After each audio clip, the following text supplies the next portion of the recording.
ಆರೋಗ್ಯವಾಗಿ ತೂಕ ಕಡಿಮೆ ಮಾಡುವುದಕ್ಕೆ ಈ ರೀತಿಯ ಜೀವನ ವಿಧಾನ, ಈ ರೀತಿಯ ಆಹಾರ ಪದ್ಧತಿ ಎಷ್ಟು ಪ್ರಯೋಜನ ಆಗುತ್ತದೆ ಅನ್ನೋದು ನಾವು ನೋಡಿದೆವು. ಆದರೆ ಇಂಟರ್ಮಿಟೆಂಟ್ ಫಾಸ್ಟಿಂಗ್ ಯಾರು ಪಾಲಿಸಬೇಕು, ಯಾರು ಪಾಲಿಸಬಾರದು.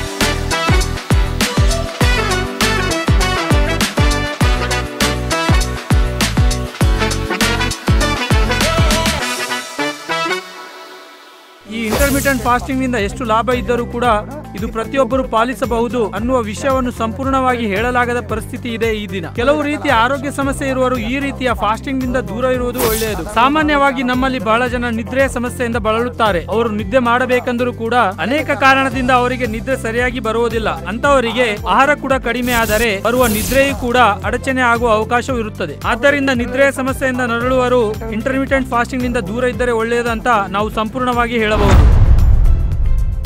ಸ್ವಲ್ಪ ಜನರಲ್ಲಿ ಈಟಿಂಗ್ ಡಿಸಾರ್ಡರ್ ಇರೋದನ್ನು ನೋಡ್ತಾ ಇರ್ತೀವಿ. ಅಂತ ಜನರು ಊಟ ಮಾಡುವುದು ಲೇಟ್ ಆದಾಗ ಕಂಟ್ರೋಲ್ ಇಲ್ಲದೆ ತಿನ್ನುತ್ತಾ ಇರ್ತಾರೆ. ಆದ್ದರಿಂದ ಅಂತವರು ಕೂಡ ಈ ಫಾಸ್ಟಿಂಗ್ ಮಾಡುವ ಸಮಯದಲ್ಲಿ ತೊಂದರೆಗೆ ಒಳಗಾಗುವ ಅವಕಾಶವೂ ಇರುತ್ತದೆ. ಏಕೆಂದರೆ ಈ ಫಾಸ್ಟಿಂಗ್ ಮಾಡುವಾಗ ಬಹಳ ಕಡಿಮೆ ಸಮಯದಲ್ಲಿ ಊಟ ಮಾಡ್ತಾ ಹೆಚ್ಚು ಸಮಯ ಉಪವಾಸ ಇರುವ ಅಗತ್ಯವೂ ಇದೆ. ಆದ್ದರಿಂದ ಅವರು ಆ ಸಮಯದಲ್ಲಿ ಬಹಳ ಹೆಚ್ಚು ಮಟ್ಟದಲ್ಲಿ ಆಹಾರ ತಿಂದು ಇಲ್ಲದ ಸಮಸ್ಯೆ ಕೂಡ ಖರೀದಿ ಮಾಡುವ ಅವಕಾಶವೂ ಇರುತ್ತದೆ. ಅದಕ್ಕೆ ಈ ಸಮಸ್ಯೆ ಇರುವವರು ಕೂಡ ಈ ಫಾಸ್ಟಿಂಗ್ ಮಾಡುವುದು ಅಷ್ಟು ಒಳ್ಳೆಯದಲ್ಲ ಅಂತ ಪೂರ್ಣವಾಗಿ ಹೇಳಬಹುದು.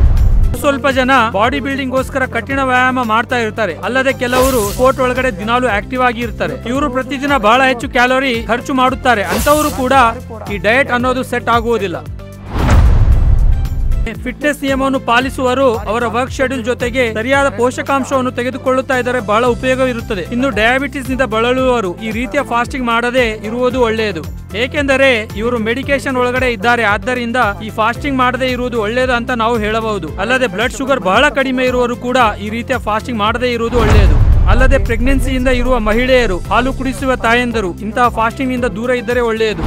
ಆದರೆ ಎಲ್ಲರಿಗೂ ಒಳ್ಳೆಯದಲ್ಲ ಅನ್ನುವ ವಿಷಯವನ್ನು ಅರ್ಥ ಮಾಡಿಕೊಳ್ಳುವ ಅಗತ್ಯವಿರುತ್ತದೆ. Thank you.